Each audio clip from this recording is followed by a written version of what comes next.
We now is the time to ask some questions of our panelists. So if you do have questions, please go to the microphones at the side.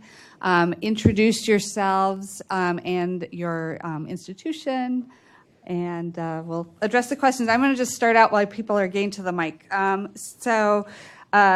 I thought, a common theme in the Elmer and Marjorie's presentations, as well as what Deborah and Ivis had to say, was the concept of trustworthiness, whether that is takes place as kind of clear communication in context, or looking to communication tools that are recognized by the community. So I'm wondering if you could each just briefly talk about a specific behavior that providers or educators can use to convey the concept of trustworthiness. Elmer, do you want to start?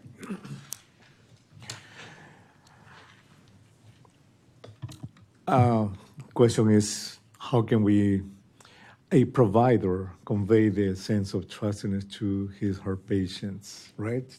Okay.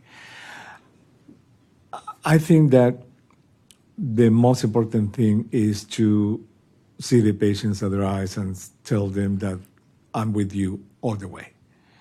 I'm with you. You're trusting your health to me, and I'm with you. I will be with you no matter what. So that initial dialogue is extremely important in setting up the trustiness. At least that was very helpful for me for my 30-plus years of medical career. When I have a new patient, I just tell them that I'm there for them and that no matter what, I'm going to be with them. I think that dialogue, the fact that I am saying it, is important for a person to listen to. And when they listen to it and they can see me pronouncing those words, I think that's extremely important, because just letting them to assume that I will be with them wouldn't be enough. I think that, in my opinion, is the thing. The direct language, giving them your full support, I think that's going to create a lot of trust for the future. Thank you. I think a part we don't pay enough attention to, we have the talking heads on the news, is body language and how much that communicates to patients and whomever we're talking to. And one of the studies that was done recently showed that if a physician sits down at the bedside versus standing by the bedside, the patient perceives twice as much time spent with them, even though they're identical. The other is touch. And Elmer, knowing you, that's probably part of it, but you're not conscious of it because it's so natural. And that connection and ability to join with that person in this journey together, I think, is so critical. And having them, assuring them that no question is a stupid question. Ask me anything that you're concerned about, and do it sitting down and holding their hand. I've just found that so empowering for the patient to be able to know that you're on their side and that you're going to work as a team. I would say ditto.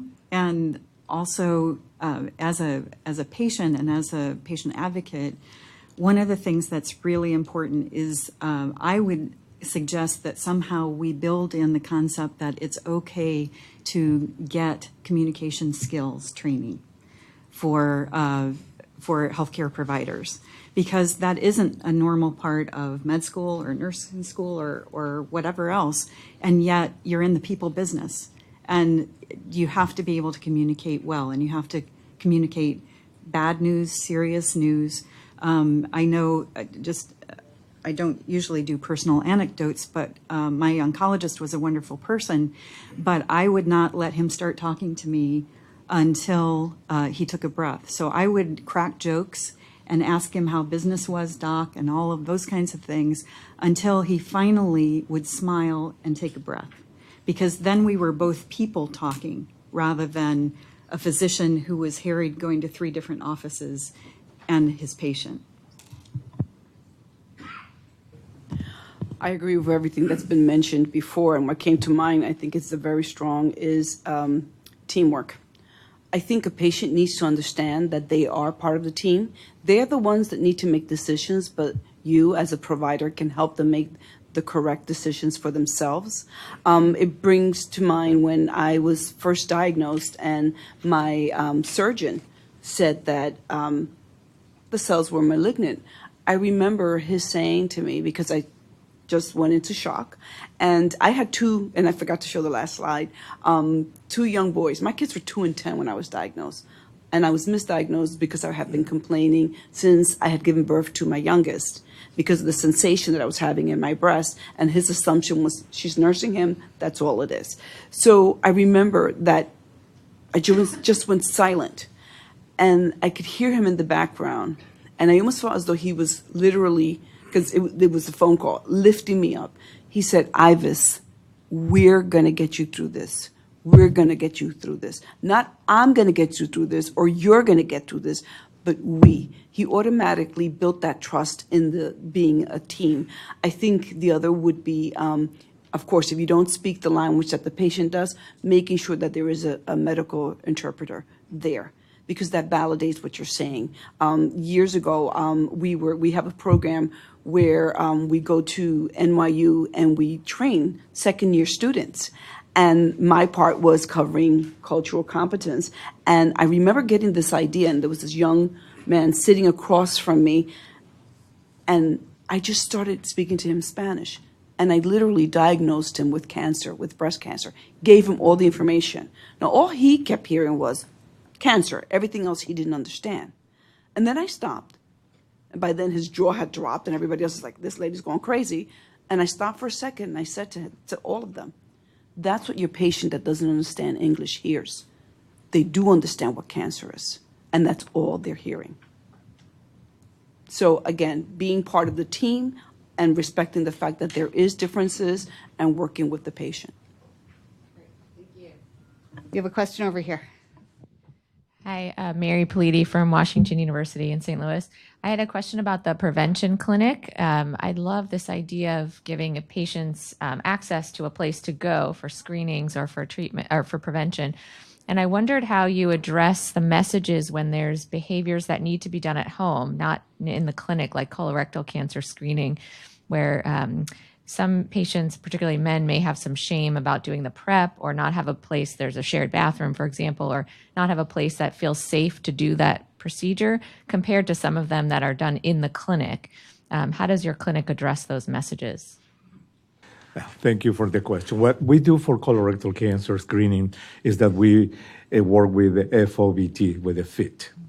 So we have a little brochure. My nurse explains to them. I reinforce the conversation that they have with the nurse already in my final conversation with the patient. So I explain to them. We only send for colonoscopies patients who are positive for the FOBTs. So when at the clinic, at the time of the consultation, we make extra efforts for them to understand how this fit is going to be done at home. We demonstrate the little device and everything. So we try to give good information, demonstrate what they are going to do, and just let them know that what's going to happen if that is positive. When the test comes positive, once in a while, then we have a personal conversation about what to expect for colonoscopies. Because remember, my patients have no health insurance, so for us, it's a whole chore now to find a place where they're going to get a low-cost colonoscopy. We have places, but it's for us to explain them what to expect. So I think I would say that the bulk of our work is for them to understand it. That's my concept. I believe that if a person understands whatever they're going to do, they are much more willing to do it. Thank you. Thank you.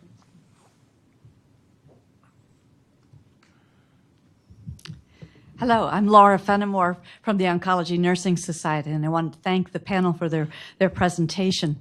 You know, nurses for 20 years have been recognized as the most trusted profession.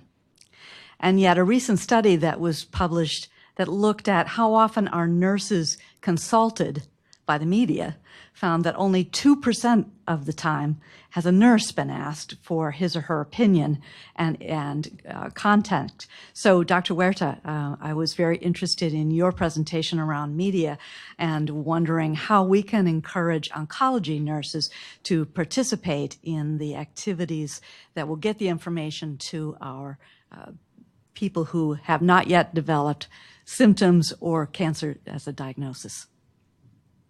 That's a great question. Well, at the personal level, I think nurses, they do this work every day. At least in my hospital, when I go on rounds and where patients are getting chemo or after surgery, I can attest that nurses are the main health education providers for patients. They are doing it. Now, how can they get into mass media, all that stuff? That is different.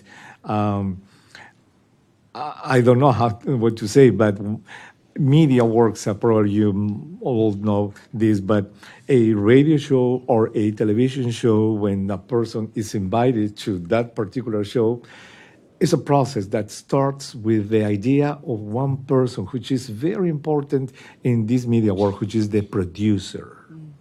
Probably you know this. A producer is a person who works at that particular radio or television show, who has the initial idea of the topic and then the possible guests. So if professional societies like the Nursing Society, Oncology Society, for example, they can work with producers of shows, let them understand that nurses are extremely important. That would put the seed on their minds, because producers are very busy people, and the first thing they think is the doctor. Who's doctor? And they think not even general doctors, specialists. And they look for super specialists, because the more specialized the doctor in their show, more they think it's better. So I would say that working with producers of radio programs, television programs, as a society would help them understand that nurses are an extremely important part of the team. Thank you.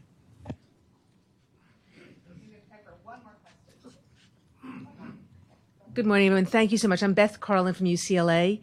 The panel made all very good points. I guess my question, Dr. Hurd, all of you, how early is too early? We need to change culture. We need to get into media, whether that's mainstream TV shows that have storylines. But how early can we go to childhood education, that health literacy, ask questions, trust the nurse? They're at times less threatening than the surgeon who's you're afraid to insult with your question, so to speak. But, we talk about people being able to understand how to navigate the system, but can we get even earlier? Can this become part of, I'm not saying, well, maybe 7th grade. I mean, once someone knows how to read and how to ask a question, that it's important for you to be heard, to come in and to begin to prevention. What are you going to do? We try to teach these things, but also understand consequences, that death is not an option, that you need to be part of the system in order to have the fullest life. And I just don't know whether we can, you talk about a producer, but we have people creating podcasts, creating all sorts of other ways that plug in to cultures, to inner cities, that validate it's okay to go in and to discuss various symptoms or not, or to be part of this preventive system. And I don't know, as you think, I'm not a pediatrician, I'm a gynecologic oncologist, but we're working with HPV vaccines, and how do you educate people that this is a cancer, this is a way to save your children, and we still are having these problems in terms of that preventive intervention. So I just would love your thoughts about how soon you think Yeah.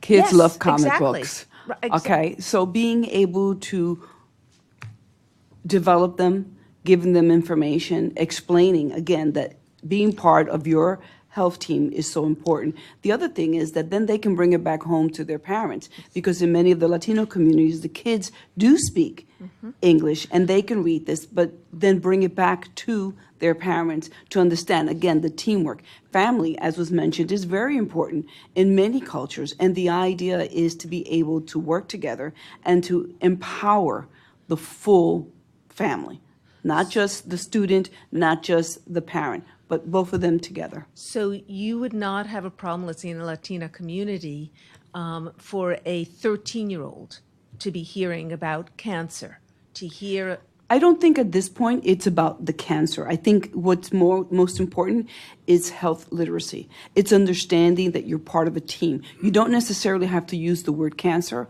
I would actually open it up and say health. You know, doing something like you do with your radio show. The kids are hearing it also when they're home. So be able to explain the importance of getting involved in your health. One of the things that we state to the women when they call us at our helpline or they participate in the support groups is just that. You have to be able to be a part of the healthcare system. You're going to be using it. You need to understand it. So you need to be a participant. And just as a quick FYI, I just got the funding to do an ovarian novella. And I'm really excited about that. Yeah, just to add about that, the importance of the family, the cancer preventorium I talked to you about is this month, actually, in 2 weeks, we are going to celebrate 25 years of work. So the patients I have now are kids who used to listen to my radio shows with their parents 25 years ago, and they are now 35.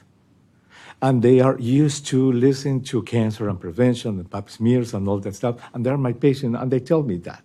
So I think the family is very important. The concept of family, I'm talking directly. Kids, they need to understand these concepts. Of course, what is cancer, what is HIV, all this stuff. It's just health literacy. They will put together, as they grow, they will put together all those words they are listening in context. So I would just add one quick point, which is, we're here in a meeting talking about health literacy and oncology, but a person and the family is dealing with multiple comorbidities as well, usually. And so that's another reason why it's important to bring in the family and talk about health in general, because you're going to use the same skills no matter what specific disease you're talking about. Please join me in thanking all of our panelists.